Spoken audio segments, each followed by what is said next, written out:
If you're trying to run Instagram ads for the first time, or you've tried before but felt completely lost, then this is the best tutorial that you will ever find, because I will be showing you step by step how to set everything up properly, avoid the biggest mistakes that beginners make, and start actually getting results. There's going to be no fluff, no boring parts, just the exact step-by-step things we're doing for our clients over at the agency to get insane results. So if you've ever been overwhelmed or frustrated by Meta, then this will certainly solve it. So just go ahead and watch till the end. Let's get into it. So I'm going to be breaking this video down into 4 parts: the foundation of making successful ad campaigns, creating ad creatives, launching your ads, and analyzing your ads to see if they're good to keep on or turn off. So foundationally, there are a few things that you're going to need before you can start advertising on Instagram. The first is an Instagram account, a Facebook account, a Facebook business portfolio, and a Facebook advertising account. If you need help setting any of those up, just go find a tutorial, but most of you will probably already have it. But if you don't know how to make any of these, just post something on Instagram, hit the boost button, and it will walk you through the whole process of setting up whatever needs to be set up for you specifically. Next is market research. I would suggest talking to as many current and past clients as you can, working out where they were, what they were struggling with, how you helped them, what situation they got to, and where they wanted to go. Just these foundational sales questions, which will be really useful to use in advertising. And it's also wise to ask any mentors or coaches that you have, and also find out who the top competitors and people holding the majority market share in your industry are, because this will allow you to look at what they're doing and take inspiration for yourself. Now, I would suggest compiling all of this information into what we call a swipe file, or in other words, a document which outlines all of this information, so that when you are creating your ad creatives, you can just scroll through it, figure out exactly what information you need for the specific part of the creative process you're in, which I'll get into later in this video. But bottom line, it should have pain points, agitations, desired situations, current situations, as well as like the demographics of how old they are, what countries they're in, what they're actually interested in, and the content they're consuming on social media, and also the gender if that's something you're specifically targeting. Now let's get into the ad creatives, which is probably what you're watching for. It's the most important part of the entire process, because I don't care if you know the pain points, the current situation, the desired situation. If you cannot correctly convey this to people, then you're going to be getting no results with ads. You're just going to be setting your money on fire. So let's get into it. So to make a good creative, you need to know what to actually make, right? So that's where formats come in. Now, there are 3 types of formats. There is primary formats, which is videos, images, etc. There's secondary formats, which are basically within that. So let's say you choose video. It could be YouTube, it could be Reels, it could be IGTV. There's a lot of different formats within that. Or if you choose image, it could be product shots, it could be carousels. So essentially, it's just going deeper in what the first format was. And then the third one is called trends, which is what the people you're targeting are consuming currently on social media. So that could be day in the lives, that could be street interviews, that could be vlogs, talking head videos, so on. And the way to know what's the best in your industry is to look back at those top people in the space, those people who are dominating the market, and look at number 1, what organic content they make, the primary, secondary formats and trends, as well as what ads they're making. And usually they'll be pretty similar. And then just go ahead and incorporate that into your ad. No need to test anything new if there's already a lot of stuff working. And now that you have the right direction, if you don't know what to say or write in your ads, they're going to be useless, right? So the best way to do this is by following a scripting structure. We use 23 for our clients over at the agency, but in this video, I'll give you my favorite one. It's called PASO, so problem, agitation, solution, outcome, but it's a hybrid of that, where we start out by having a hook where we call out their problems. Then we agitate the problems by saying what emotion they're feeling, as well as the real world consequences of that problem. And then we have a mid-roll call to action, or in other words, a call to action in the middle of the video where we tell them to take whatever action it is you want for the solution, which is like what your product is, which will have these outcomes. And now we need to prove that that's true for anyone who's suspicious. So we then back it up with case studies, with personal results, client results. And then we have that final call to action where we usually say, if you're tired of these problems, then take this action for this outcome. There's no such thing as an ad that's too long, but there's such a thing as an ad that's too boring. Now the solution, once again, it could be your product, it could be your unique mechanism, it could be a lead magnet, a free training, whatever it is. People don't really care about the solution, but they care about the benefits. For example, in an ad for a microwave, right?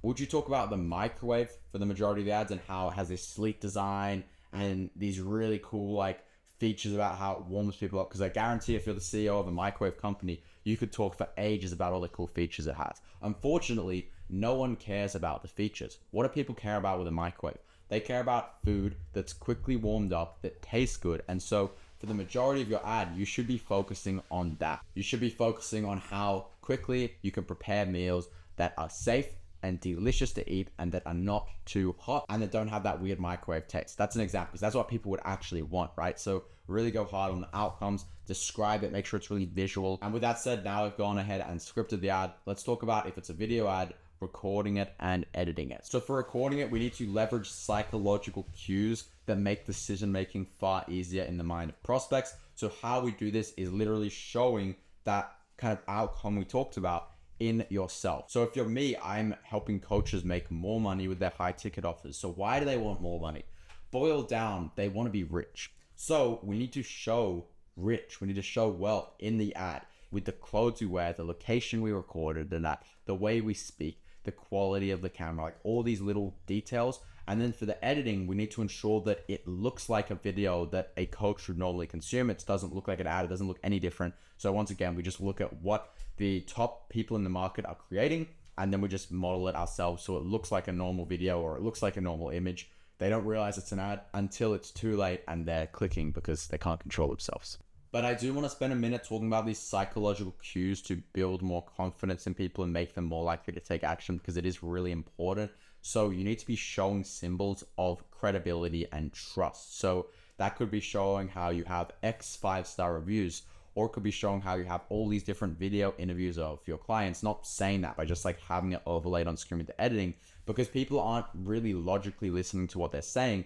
They're simply seeing that there's a lot there and that they look like them, they dress like them, they carry themselves like the people watching, because then they can think to themselves, because by the way, people's brains are lazy. People's brains are really lazy. They don't want to spend time thinking about if this is a good thing. I'm sure you've had it where, you know, your brain's kind of just been like, oh yeah, it's a good decision. I'm not going to spend any more time researching it. I'll take the risk. And so this is how we do that in their minds. We have these symbols of credibility and trust. And an example of this is them thinking, well, if it worked for this person, it'll work for me. Now you've made your first ad, but if you're not serving it to the right people, then you're not going to be getting any results. So post the content organically on a mobile device. Make sure that the caption is kind of whatever action you're taking. So for a lot of my clients, we do follower ads, or we tell people to follow us on Instagram. So I usually suggest follow at account for outcome or to stop this problem.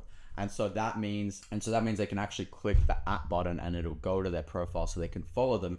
So whatever the action you're telling people to take is what you want to have in the caption. And 24 hours later, we're going to go ahead and run it as an ad. So let's go ahead and get right into that right now. So now we're going to go ahead and press create. We're going to select whatever the goal of our advertising is. So for my clients' ads, usually we go for profile visits on Instagram so we can get followers. So a really low cost way of getting high quality leads, nurturing them and making them convert at a really high rate for a really low cost. It's very foolproof. Any business can really do it. If you want to learn about that, I made a video on my YouTube. I'll put it below that you can check out. Anyway, I'm just going to do it for this example. If you need leads, then click on leads. If you need sales, because you're doing like e-commerce, click sales. For this case, I'm going to do traffic. I'm going to always suggest manual traffic campaign. If you're doing e-commerce, then this probably isn't the best video to watch, because I don't do e-commerce. I like selling high ticket products to my clients that cost between $10,000 and $20,000. With that said, we're going to name it. I'm just going to call this one YouTube, because we're making a YouTube video right now. And I'm going to scroll down and click next, because we don't really need to touch anything there. For this one, for the Instagram, of course, I'm going to go ahead and choose Instagram. I'm going to make sure that just the Instagram is selected, not the Facebook page. This is on my business partner's account, by the way. Then the daily budget, I'm just going to set it at $50 a day. So 500 kronas per day, whatever that is. Then we're going to go ahead and look at the audience, which is the most important thing. I kind of want to talk to you guys about it, right? When it comes to targeting, there are two different ways to do it. There is manual targeting and there's Advantage Plus. Now, I can't tell you what's better or worse, because it really depends on your business. They both have their pros and cons. Advantage Plus, it's like telling Facebook, here's what I suggest, but I'm going to let you choose. The reason why that's good is because it can make all these little micro decisions and all these optimizations that can get you really qualified leads. We have a lot of clients who are doing it. But the problem is, a lot of the time, it can't tell who is a qualified lead and who isn't. So if it thinks it can get you cheaper results by showing it to old men, then that's what's going to happen. And the reason why I say that is because we just had a client's ad where it was getting really good results, and then Advantage Plus decided, hey, I can get cheaper results by getting old men to follow him. So we had to turn off that campaign and switch it back to manual. So I would suggest trying both. Anyway, let's do a manual one, and then I'll show you an Advantage Plus one, and then I'll show you the way in which no one talks about to test which one works better for your business. So this here is the Advantage Plus setup right here, but I'm going to click show to original audience options and click use original audience. It's really going to try and stop you from doing it. Now, I always recommend adding an exclusion, which is basically people who are already leads of yours. So the way I did this was making a custom audience with Instagram followers. So as you can see right here, it's Instagram followers in like a time period. I'm just going to click it. And now we're excluding the Instagram followers from recent ads. The location, we're not going to do Norway. We're going to do the United States of America. We're going to do the UK and good old Australia. Next, we are setting the age requirements. I think that I'm going to do 25 for this. The reason why is because most people lie about their age to Instagram. So, you know, Instagram thinks 15-year-olds are 25. So Instagram's going to think that people that are 15 years old are 18 or 20. So 25 is usually a good age where people who are 18 will be seeing it. And then I'm going to cap it out at 35. We have a few clients older than that, but this is the major like age group in our agency. And all our clients are actually men, which is funnily enough. We're not opposed to taking on female clients. We just haven't really had any come through from the marketing, but a lot of males. Then you can also add suggestions, which is what I suggest. So for my business, I'm going to go ahead and do social media marketing. I'm going to do content marketing, and I'm going to do coaching, and make sure that these are always interests, not anything else. So coaching right here, you can see interest, and you can also do like business page admins. If you're targeting B2B, then you actually know like if someone's a business page admin, then they're probably a business owner. So you can even do business page admins right here. I'm not going to do it because this targeting we've had really good results with for my specific business. And then that's what you would do. You would save the audience, and that's that. So right here, as you can see, we have just created a manual targeting. Now, the next thing you want to do is go to placements. Please be careful with this. Don't overlook this. You're going to click edit here, and you're going to select manual placements. Manual placements is so important. If you select Advantage Plus, your whole advertising campaign is going to be ruined. So manual placements, and we are going to uncheck Facebook. We're going to uncheck profile feed, explore home, all these placements, which think about it. When have you actually clicked on an ad from one of these? I don't know about you, but I only click on ads on feed, stories, and reels, which is exactly what I'm going to do and nothing else. And that's the targeting options. Now, if you're wondering how much should I spend per day, what's a correct amount? It just really depends on how long you're planning on running the ad for to test, right? If you want to spend more money and test for less time, then that's what you do. If you want to spend less and test for more, that's also what you could do. So I'm going to do $50 a day for 7 days. That's a pretty fair amount to test an ad campaign. But I know I mentioned before about testing different targets. So that's what I'm going to show you right now. What you want to do is you want to go over to the ad level, and you want to add in the specific ad. Now, to test different targeting, you need to have the same ad, so you can ensure the same ad, so that you can ensure that the results are reliable, right? That's something that we all probably learned in 7th grade science class. So I'm going to do, instead of create ad, use existing post. Remember, we posted this on Instagram, so I'm literally just going to select one random one right here and run it. This is actually a testimonial we have from Vince. So check him out. He's a legend. 300,000 subscribers on YouTube. Anyway, we have the primary text, which is of course the captions. That's why it's important to create a good caption. And then we are going to make sure that on Advantage Plus Creatives, we click edit and turn all of this garbage off. Trust me, you don't want to use it. It's literally going to make your ad and make it look terrible and butcher it. Trust me, just please don't do it. And then just click save. So it saves. Okay, so now that your ad is set up, what you want to do is you want to go back to the ad set level, and you want to name it manual, because that's like the manual targeting. And then you want to click this thing here and click quick duplicate. So now you see manual copy, and we're going to just call this Advantage Plus, okay? And we just simply scroll down to the part with the audience, and we're going to click use Advantage Plus audience. Now what it's going to do is it's going to have an audience controls and an audience suggestions section here. So audience control is really important you get on this. It's the baseline for Advantage Plus that it cannot, no matter what, show to people outside of this. So that's why we're going to select the countries we want to advertise within that have qualified customers. I'm not going to put this ad anywhere in a country where the majority of the market can't afford it, although I'll get better results, so to speak. Instead, I'm going to select the locations right here, which I'm going to be advertising to, as well as show more options and the minimum age. I'm always going to select 25 because people whose age is 18 on Instagram, once again, they could be 12 for all I know, and I don't want to show it. And then also I always exclude that audience. Now we come down to the Advantage Plus section, which is really where we give it a suggestion. So I suggest to it that men between this age group and interested in these things will be interested, and then you can go ahead and save it. Now, to make Instagram test between these two, because right now it's not testing, we come back to this campaign level here, and we are going to scroll down and tick this on. This means that the budget, which we set in the ad set before, the budget will now be set here, and it will split between this and this right here. So before the budget was here and it was going down into here, and the budget was here and going down to here. Now we're going to set the budget here, and it's going to spend between these two, so manual and Advantage Plus, and determine what has the best performance. And we need to make sure that the ads are the same within that. Okay. So now we have this on, and I'm going to set the budget to 1,000 kronas, which is 100 USD a day, since we're splitting between the two. Okay. So now Instagram is going to test between these two. And usually when we go back to analyze 7 to 10 days later, we see whatever has the highest spend performed the best. Okay. And then we're going to run with that. So that's all you do. Click publish. And now this leads us into talking about the actual analyzing the ads. So I always suggest don't turn anything off until it's been run for at least 10 days. And once you run it for 10 days, you're going to go ahead and analyze the specific metrics. So generally, as I said, whatever has the highest spend usually performed best. And in terms of other metrics like cost per click, CPMs, it really depends on who you're targeting, what countries. Generally, CPMs are around $20 to $30 if you're targeting the USA. So that's where you know you're in a good range. For a lot of my clients, we're down at $15, which is really good. For cost per clicks, usually we're looking at between 20 cents and $1. And for cost per results, so AKA a cost per click would be an Instagram profile visit. A cost per result would be a follow. We're looking at $1 to $5 for most of my clients. So that's just to give you an idea. Really depends on your industry. If you're getting qualified leads and it's enough for you to not be worried about how much you're spending, then keep it on. Don't worry about all these little optimizations. The main thing is you're getting qualified leads. And if you kind of work backwards from how much you're charging, let's say you're charging 20K, how many sales calls will you need to close 20K? We can do the maths here. Let's do the maths right now. So we're charging $20,000. What's our close rate? Let's say we're closing at 20%. That means that we need 5 sales calls booked to close one person at $20,000. So to book 5 sales calls, how many conversations are we going to need if we're having like a messaging funnel?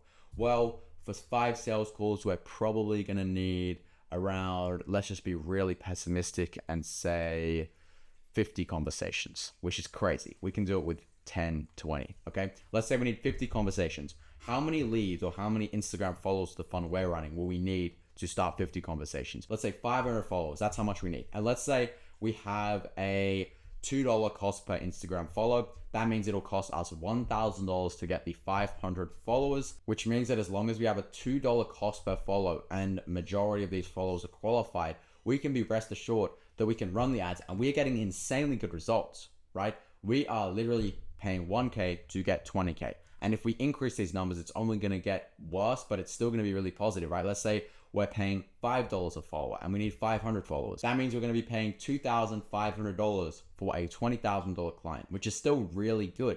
And let's say we factor in that only 30% of the followers are qualified, then we'd be paying somewhere around $4,250 for the 500 qualified followers, which will result in 5 sales calls booked, which will result in $20,000, which means we are operating at just above a 4x return on ad spend, which is still incredibly good. So this is the maths you do. You work backwards from your ticket price to work out if your ad metrics are on track to get this result. This is why tracking is really, really important. And this is also why the funnel, which I'm talking about, is so effective, because you can have the most absurd costs. We've had clients who are hitting 4x ROAS while spending $15 per follow. And that's before we came in and actually made our own ads, which outperformed those by a lot, getting like $1 cost per follow. So if you want to see a video on how to set that campaign up, I have one on my channel. I'll link it below as well. Or if you want me to do it for you, then just shoot me a message on Instagram and I'll see if I can actually help out. But let's say you looked at all the metrics and everything is on track, okay? You have worked backwards and you're getting the exact cost that you need, or you're getting a better cost.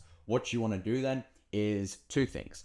Either vertically scale or horizontally scale. Most people think that when this happens to them, they're just going to bump up the budget and the results are going to stay the same. But that doesn't work, because when you make a budget bigger, it means that the pool of people that Instagram is showing the ad to is going to be a bigger pool of people which are probably less interested in your offer, which means that all the prices are going to go up and the results are going to go down. So I never suggest scaling the budget by more than 20% per week so that the algorithms and pixels can correctly adjust so that it ensures that the ad prices aren't changing too much.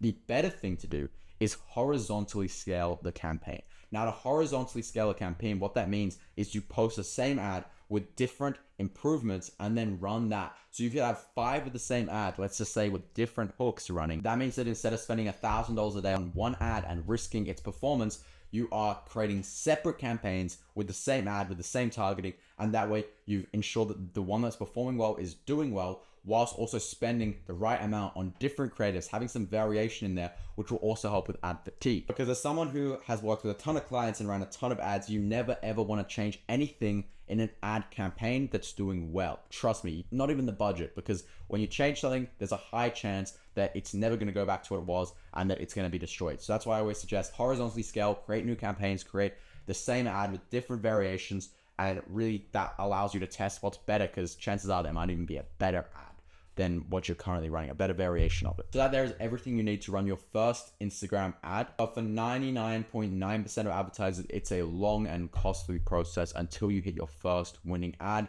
So stay strong, stay in the game, don't give up, because I guarantee if someone else in your industry is doing well with ads, you can do well with ads as well. It just takes time, because trust me, the top advertisers don't land there overnight. If they did, then everyone would be running ads and succeeding with ads, and there'd be no customers left over, which means that ads wouldn't even be effective. But stay strong, because that first campaign is always worth it. And if you want my team and I to fast track your progress and get you that first winner in the next 90 days with Instagram ads, like we've done for countless, like 50 plus other businesses just like you, then DM me on Instagram and we'll see if we can make something happen. I'd love to kind of hear more about your business, what you're doing, what your goals are, where you're at, what you're struggling with. And once again, if I think we can collaborate on something, I'll let you know. So with that said, have a wonderful day. Appreciate you watching this video. I'll see you on the next one. Check the links below for more videos on the ads that I think will really help you out, and I'll see you soon.